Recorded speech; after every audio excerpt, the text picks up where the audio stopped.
एक छोटे से गांव में अर्जुन नाम का लड़का रहता था। बचपन में ही उसने अपने माता पिता को खो दिया। उसके पास ना कोई सहारा था, ना ही उसके पिताजी की कोई जमीन। वह एक छोटे से झोपड़ी में रहता था और वह झोपड़ी गांव में बाढ़ आने के कारण बह गया। गांव का जमींदार रघुनाथ बहुत दयालु था। उसने अर्जुन पर तरस खाकर उसे अपने यहाँ काम पर रख लिया और रहने के लिए एक अलग से झोपड़ी दे दी। धीरे धीरे समय बीतता चला गया। अब अर्जुन बड़ा हो चुका था और आज भी वह जमींदार के यहाँ काम करता था। जमींदार भी उस पर बहुत भरोसा करता था। एक दिन अर्जुन से कहता है, अर्जुन बेटे, तुम अब शादी क्यों नहीं कर लेते? अब तुम्हारी शादी की उम्र हो गई है। तुम्हारी पत्नी आएगी तो तुम्हारा आधा काम वह संभाल लेगी, तुम्हारा घर संभाल लेगी, तुम्हारे खाने पीने का इंतजाम हो जाएगा। और मेरी भी अब उम्र हो चली है। पता नहीं कब भगवान का बुलावा आ जाए, मेरे सामने तुम्हारी शादी हो जाए तो मैं भी तुम्हारे लिए निश्चिंत हो जाऊंगा। अरे सेठ जी, ऐसा क्यों कहते हो? आपको मेरी उम्र भी लग जाए, आपके सिवा मेरा है ही कौन यहाँ? आपने मेरे लिए बहुत कुछ किया है। बचपन से लेकर अब तक आपने ही मुझे माता पिता दोनों का प्यार दिया है। आपका उपकार तो मैं कभी नहीं चुका सकता। उपकार की बातें छोड़ो अर्जुन, बताओ शादी करोगे? लड़की मैं ही देखूं या तुमने कोई देख रखी है? नहीं सेठ जी, मेरी नजर में कोई लड़की नहीं है। आपको जैसा ठीक लगे आप वही करिए। मुझे आप पर पूरा भरोसा है। आप मेरे लिए भगवान से कम नहीं हो। आप जो निर्णय लेंगे वही उचित होगा और मेरे भले के लिए ही होगा। अब आप ही मेरे पिता समान हो। अच्छा भाई, ठीक है। मेरी नजर में तुम्हारे लिए एक बहुत अच्छी लड़की है। और हाँ, तुम शादी के खर्चे की चिंता मत करना, वह जिम्मेदारी मेरी हुई। आखिर पिता का दर्जा दिया है तो मेरी बात भी माननी पड़ेगी। जी मालिक, जैसा आपको ठीक लगे। रघुनाथ का एक बेटा भी था जो ये सारी बातें सुन लेता है और गुस्से से अपने पिताजी के पास जाकर कहता है, पिताजी, यह आप क्या कह रहे हैं? आपको क्या जरूरत है अर्जुन की शादी का खर्च उठाने की? यह मत भूलिए कि वह हमारा नौकर है। नौकर से इतना लगाव ठीक नहीं है, ऐसे तो वह सिर पर चढ़ जाएगा। आज आप उसकी शादी के लिए पैसा देंगे तो उसे आदत लग जाएगी। बचपन से आज तक वह हमारे ही पैसों पर पलता आया है और अब आप उसकी शादी भी करवा रहे हैं। आपने क्या उसका ठेका ले रखा है क्या? जबान संभाल के बात करो विजय। वह मेरा नौकर नहीं, मेरे बेटे की तरह है। ये मेरी संपत्ति है। मैं जो चाहे वह करूंगा और तुम मुझे यह मत सिखाओ कि मुझे क्या करना चाहिए और क्या नहीं। यह मत भूलो कि मैं तुम्हारा बाप हूं। पिताजी, आप ठीक नहीं कर रहे हैं। मैं आपका बेटा हूं, वो फटीचर अर्जुन नहीं। आप मेरी तुलना उसके साथ कर रहे हैं। मेरे सामने उसकी क्या औकात है? आप उसकी भोली शक्ल पर मत जाएं। सारे गरीब लोग ऐसे ही होते हैं। एक दिन आपको पता चल जाएगा कि अपना कौन है और पराया कौन है। अपने और पराई की बात तो तुम करो ही मत।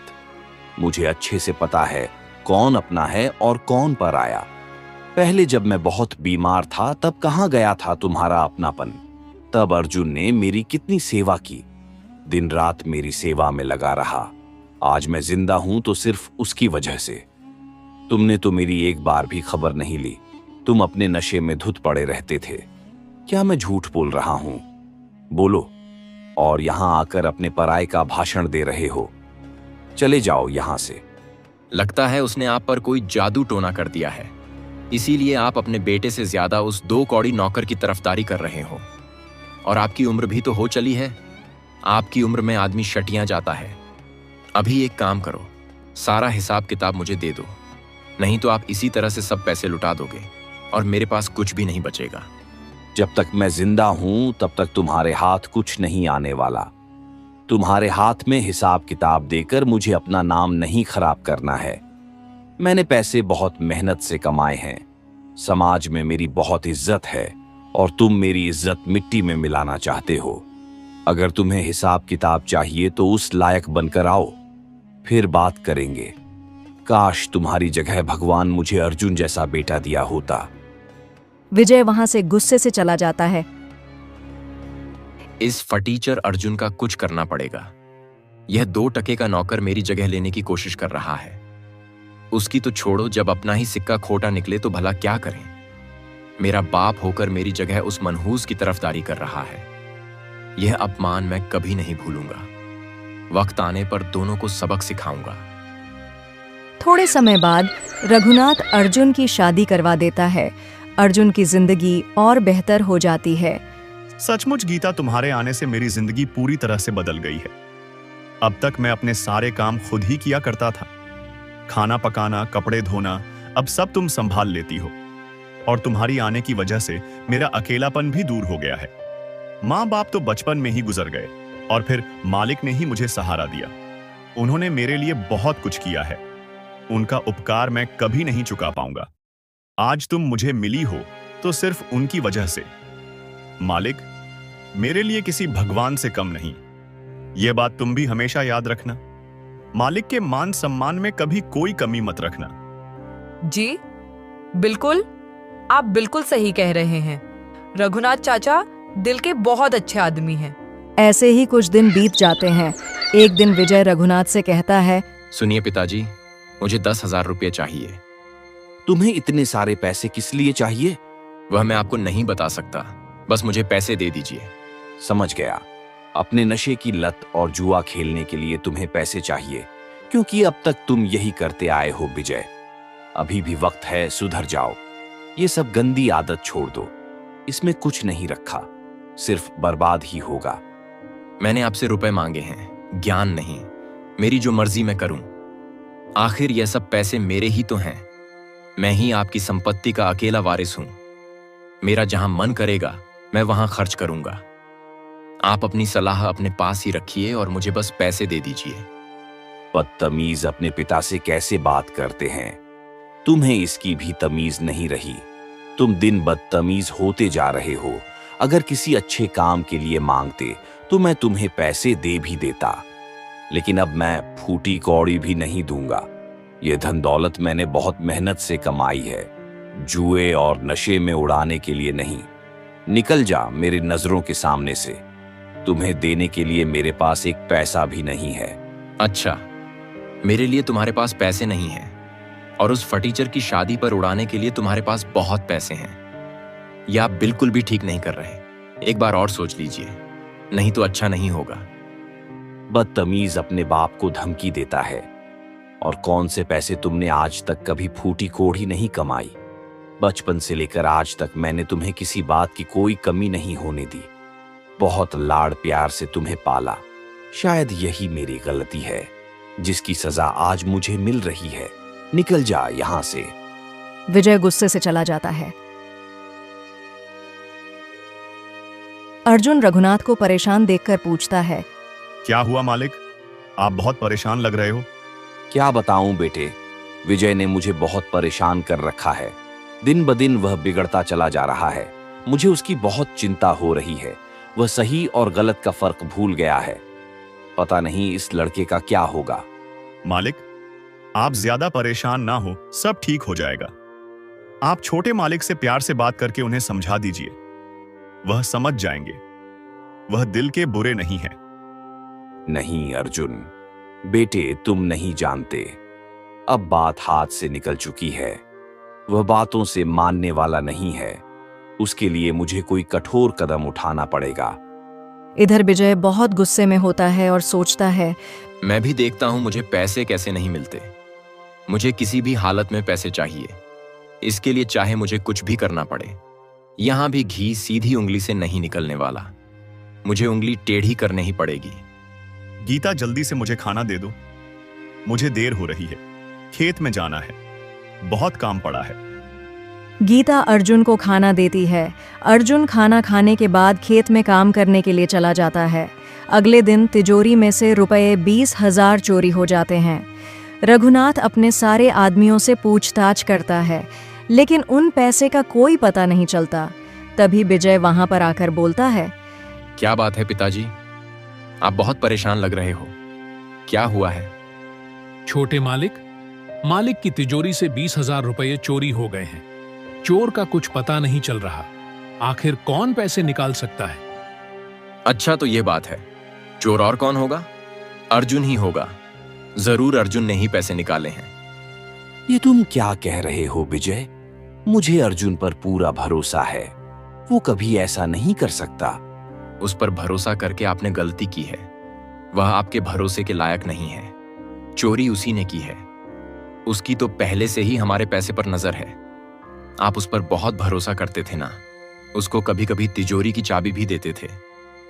अब पता चला दिन रात आपके आगे पीछे। इसी के लिए तो घूमता था। तभी अर्जुन वहां पर आ जाता है। क्या बात हो गई है मालिक? कुछ हुआ है क्या? इतना सब करने के बाद पूछ रहे हो कि क्या हुआ है? एक तो चोरी की है तुमने और ऊपर से हिम्मत तो देखो, इसकी मुंह उठाकर चला आया। तुम्हें शर्म नहीं आती?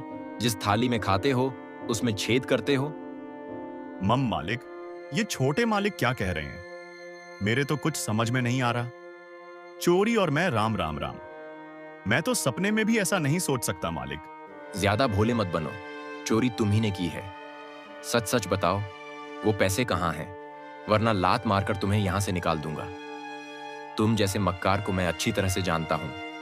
पहले बड़े लोगों को अपने चिकनी चिक बातों में फंसाते हो, उनका भरोसा जीत लेते हो, फिर जैसे ही मौका मिले हाथ साफ करके निकल जाते हो। एहसान फरामोश, मेरे पिताजी ने तुम्हारे लिए क्या कुछ नहीं किया और तुमने उनके एहसान का यह सिला दिया। अर्जुन को यह सुनकर बहुत दुख पहुंचता है। वह रोने लगता है।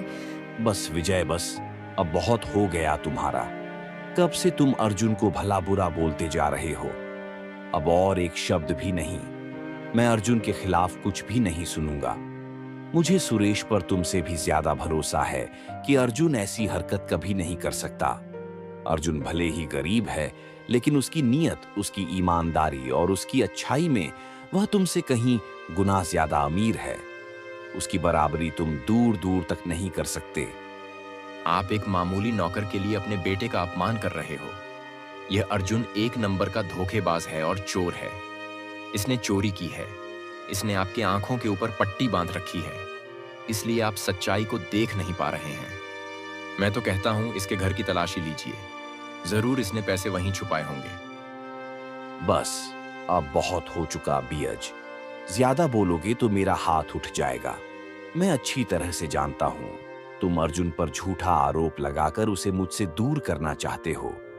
मुझे तो लगता है चोरी उसने नहीं की है, बल्कि मैंने तुम्हें पैसे नहीं दिया तो तुमने ही की होगी।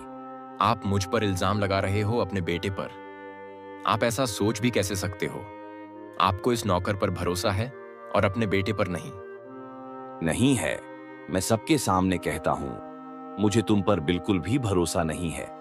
अच्छा ठीक है, आपको मुझ पर भरोसा नहीं है तो आप बेशक मेरे कमरे की तलाशी लीजिए, लेकिन मेरी एक शर्त है।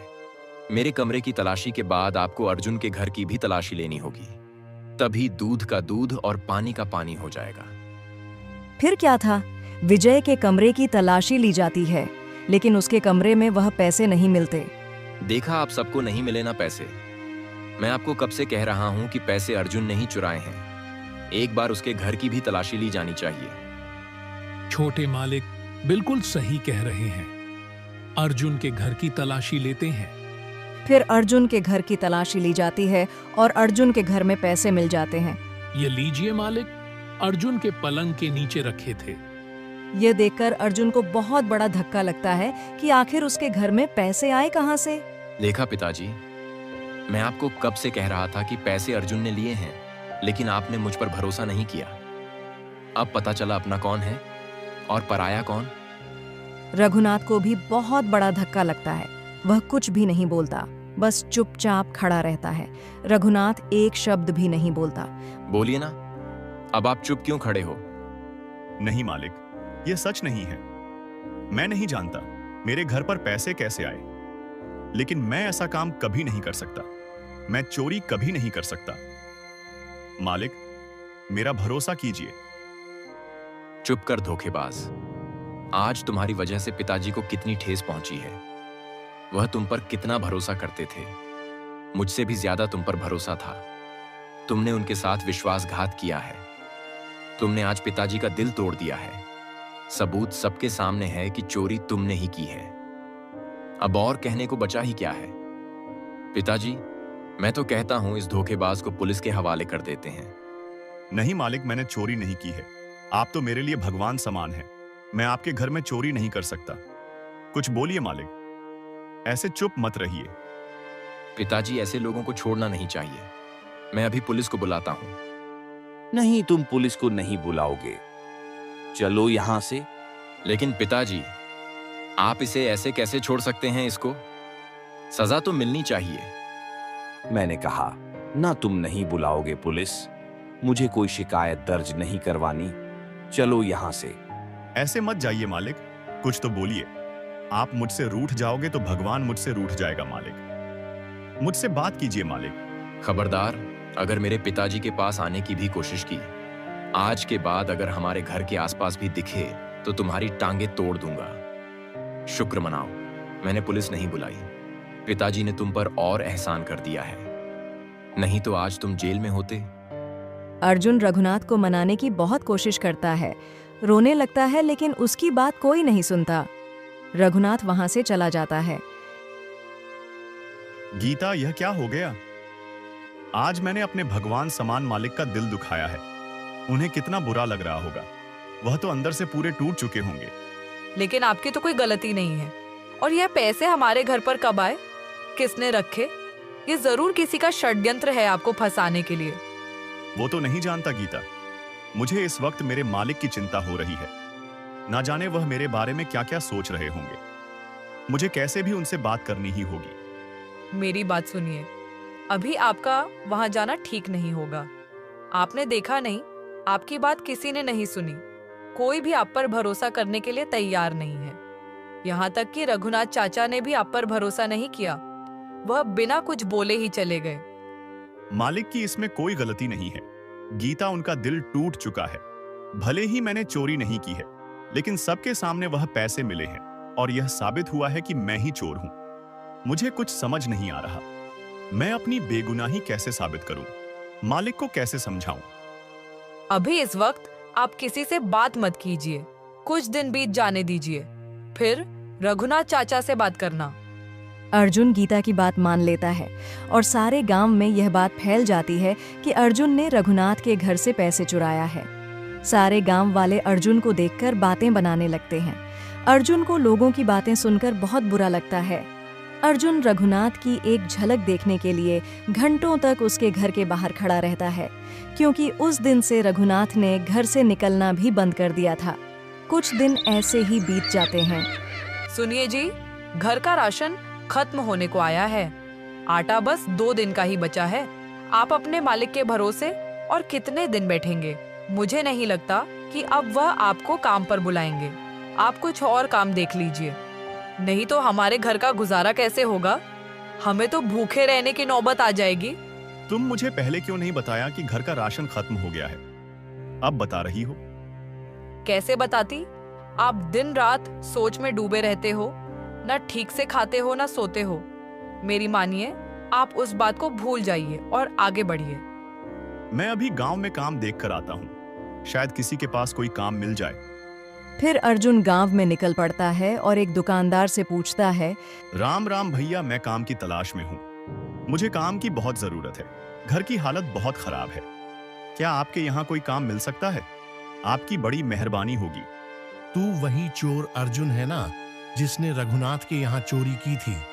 मेरे पास तेरे लिए कोई काम नहीं।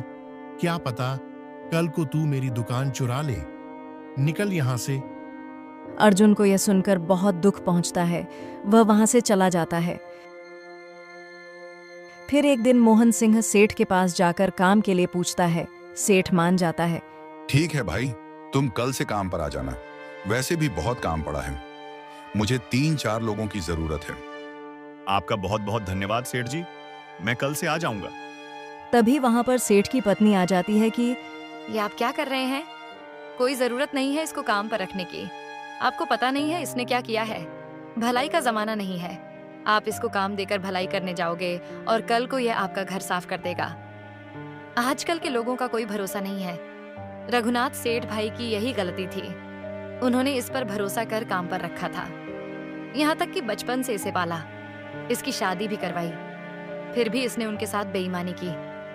अगर अब भी आपने इसे काम पर रखा तो मुझसे बुरा कोई नहीं होगा। ठीक है भाग्यवान, नहीं रखूंगा इसे। अर्जुन तुम जाओ भाई, तुम्हारी वजह से मेरे घर में झगड़ा नहीं चाहता। मैं तुम्हें काम पर नहीं रख सकता। तुम कहीं और जाकर काम देख लो। अर्जुन निराश होकर वहां से चला जाता है। तभी रघुनाथ सेठ उसे किसी से बात करते हुए दिखता है। अर्जुन रघुनाथ को देख बहुत खुश हो जाता है और उन्हें आवाज लगाता है, लेकिन रघुनाथ उसे अनदेखा कर वहां से चला जाता है।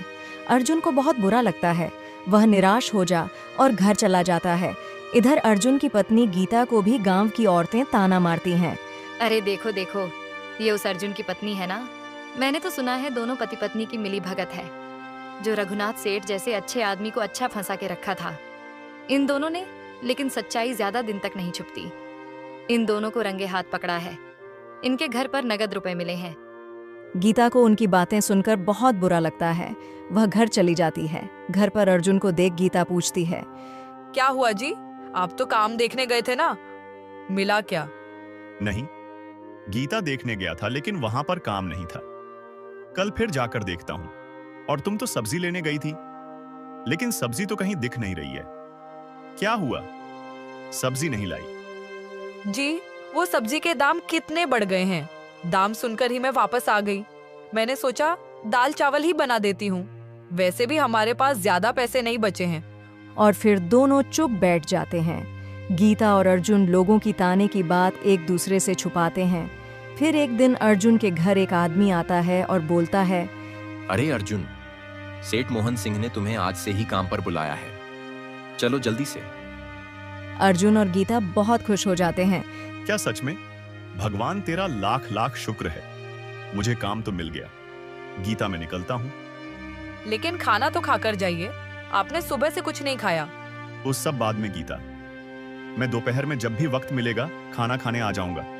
अभी मुझे जाना पड़ेगा। बड़ी मुश्किल से काम मिला है। उन्होंने मुझे काम के लिए मना किया था, लेकिन अब बुला लिया है, तो मुझे अभी जाना पड़ेगा, नहीं तो उन्हें बुरा लगेगा। तुम अपना ख्याल रखना और खाना भी खा लेना। पता नहीं, मुझे देर भी हो सकती है। ठीक है, आप जाइए। जैसे ही फुर्सत मिले खाने के लिए आ जाना।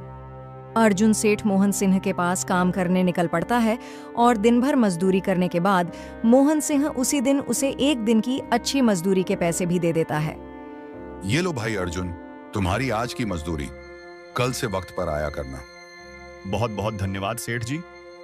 आपको नहीं पता, मेरे घर की हालात बहुत खराब थी। अगर आज आप काम ना देते तो मुझे भूखे रहने की नौबत आ जाती। अभी मैं चलता हूँ सेठ जी, कल आ जाऊंगा। अर्जुन खुशी से अपने घर की ओर चला जाता है। इधर सेठ मोहन सिंह रघुनाथ से मिलने जाता है। रघुनाथ, मैंने तुम्हारा काम कर दिया है। जैसा तुमने बोला था उसे काम पर भी रख लिया है और पैसे भी दिए हैं। तुम मेरे बहुत अच्छे मित्र हो, इसीलिए मैंने तुम्हारी बात मानी। तुमने कहा इसीलिए मेरी पत्नी मानी है, नहीं तो मेरी पत्नी को मनाना मुश्किल था। शुक्रिया दोस्त, तुम्हारा यह एहसान कभी नहीं भूलूंगा। एक दिन विजय एक आदमी से बात करता है। अच्छा, तो यह बात है। उस सेठ के यहाँ अर्जुन को काम मिल गया। तुम एक काम करो, जैसे हमने पिताजी के कमरे से पैसे चुराए थे और अर्जुन के कमरे में रखे थे, वैसे ही उस सेठ के यहाँ सेठानी का गहने चुरा लो और मौका मिलते ही अर्जुन के घर पर जाकर रख दो। मैं भी देखता हूं वह सेठ अर्जुन को कैसे काम पर रखता है। उस अर्जुन को मैं भूखे तड़प तड़प कर मरते हुए देखना चाहता हूं। उसे पाई पाई के लिए मोहताज ना बनाया तो मेरा भी नाम विजय नहीं। ये सारी बातें रघुनाथ सुन लेता है। उसे बहुत बड़ा धक्का लगता है और अर्जुन के लिए उसका दिल और भी तड़प उठता है। गुस्से में वह विजय के कमरे में जाकर बोलता है, अच्छा, तो यह बात है। तुम इतना गिर जाओगे ये मैंने कभी नहीं सोचा था। उस बेचारे अर्जुन ने तुम्हारा बिगाड़ा क्या है जो तुम उसकी जिंदगी बर्बाद करने पर तुले हुए हो? मुझे लगता था तुम सुधर गए हो, लेकिन मैं गलत था। तुम कभी नहीं सुधरोगे। तुम ही इतना गिर गए कि खुद के घर में तुमने चोरी की और इल्जाम बेचारे उस अर्जुन पर डाल दिया। तुम्हारी इस गंदी हरकत की वजह से उसे कितना कुछ झेलना पड़ रहा है, यहां तक कि उसके लिए तुम पुलिस भी बुला रहे थे। अब मैं पुलिस बुलाऊंगा और सारे गांव वालों को भी बताऊंगा कि तुमने किस तरह से उसे फंसाया है। तुम ऐसे नहीं सुधरोगे। तुम्हारा क्या भरोसा, कल को तुम उस बेचारे की जान ले लोगे। तुम्हारा फैसला कल होगा, सबके सामने। विजय कुछ भी नहीं बोलता, चुपचाप खड़ा रहता है।